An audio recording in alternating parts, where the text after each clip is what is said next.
but then probably everybody would leave. Wow.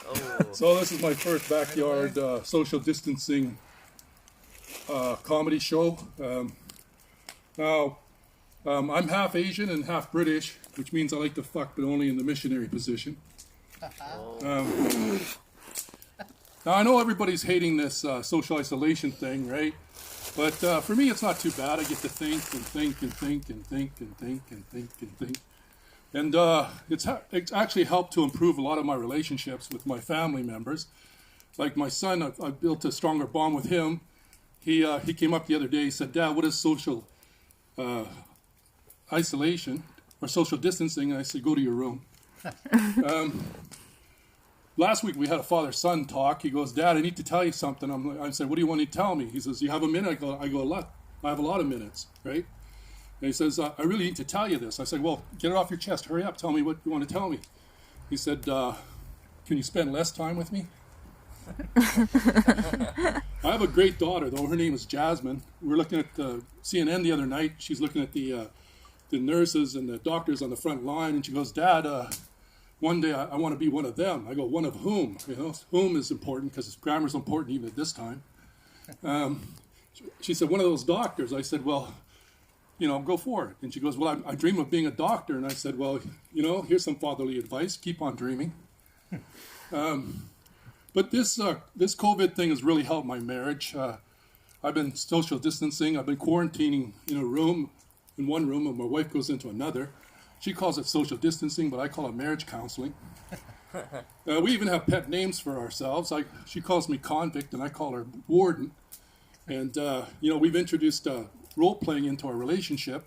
Like I play the recently escaped prisoner, and she's the arresting officer. The interrogation scene was something else.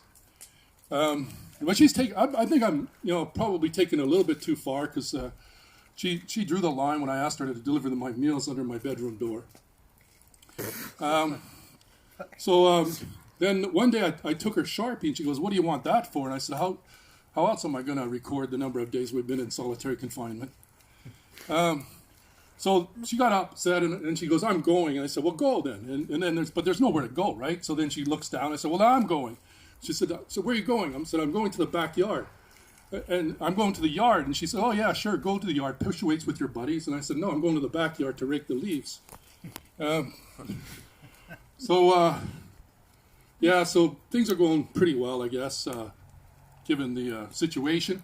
You know, this whole thing is...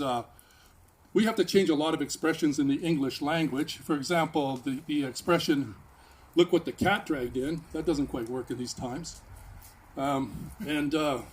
But the one expression, you know, "all dressed up and nowhere to go," that's perfect for this time, yeah.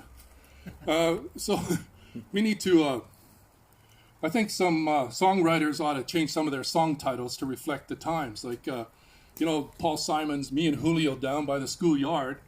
That should probably be changed to "Me and Julio 2 meters apart at the schoolyard." And Paul Young's song, "Every time you go away, you take a piece of me with me." A piece of you away with me should be changed to "Every time you go away, please stay away." But the Police have a great song, right? "Don't Stand So Close to Me," that works. And Chuck Berry has a good song, "No Particular Place to Go." That's also a good term. So we've learned a lot of new terms during this crisis. Like we've learned social distancing, pandemic, and contact tracing. I've always thought contact tracing was you retrace the steps where you put your contacts. You guys probably wouldn't understand that because that's a senior joke, and you guys are not there yet. I'm talking to my audience, my fake audience. But, you know, that's all good. It's all good in the hood. Yeah. Right? Yeah. I don't know. What the fuck? You guys look at my setup, eh? It's a good setup. Film the setup. That's no laughing matter, though. Film the setup. The setup. Film the Yeah, setup. see, I got lights. I got freaking crazy speakers. We out you. Fire in the backyard. And we're all good here. You know, I mean, I know I look old, but I'm not, I don't think I'm that old. I used to have girlfriends, different girlfriends of different nationalities. Like, I used to have a Chinese girlfriend. She used to talk dirty to me when you're having sex. So I said, good, let's do it. And she goes, me so horny, me love you long time. And I'm like, what are you doing? And so I stopped, right? And she goes, why'd you stop? I thought you liked dirty talk. And I said, you're just quoting lines from my 2 Life Crew poster. I had a Japanese girlfriend.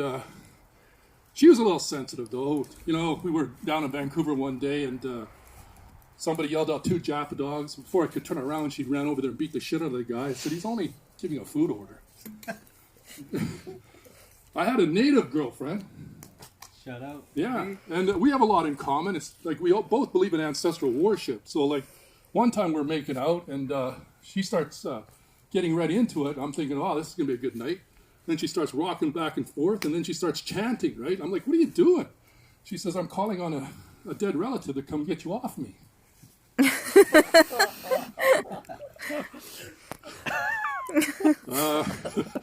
All right. Wow. I don't know, man. Has that been 5 minutes? Is it time to get the hook? How long we been? I can see. Well, anyhow, I think my time is pretty well up. Doesn't show time. This is our first comedy show from the backyard. And one of many, hopefully. I got all the equipment now, so it's all going to be good pretty soon. Yeah. I can't remember the rest of my bit. I'm just doing different bits now. I mean, I'm just freestyling, I don't give a shit. I'm freestyling. Yeah, so people think that I'm native, right? And I said, he goes, what tribe are you from? I'm saying, I'm from the what the hell's the tribe, John? The Hey How Are You tribe? No, not the Hey How. No. I forget that fucking part even. It's like, where the fuck are you or something like that. Tell a joke. No, it's called okay, so people ask me what tribe I'm from, and so I say I'm from the Fuck Ya tribe, right? And they go like, Fuck Ya tribe, I never heard of that. I'm like, you never heard of the Fuck Ya tribe? Like when my ancestors came to Canada, they kind of got lost. They go, where the fuck are we? Yeah, that's what it is. Fuck are we? The Fuck Are We tribe, not the Fuck Ya tribe. Where the fuck are we? But we're in the backyard around all our neighbors. I don't know. That's where we are. Like, I have no idea what I'm doing now. Yeah, we see that. Yeah, I've lost it. Finish? Yeah, cut it. Cut!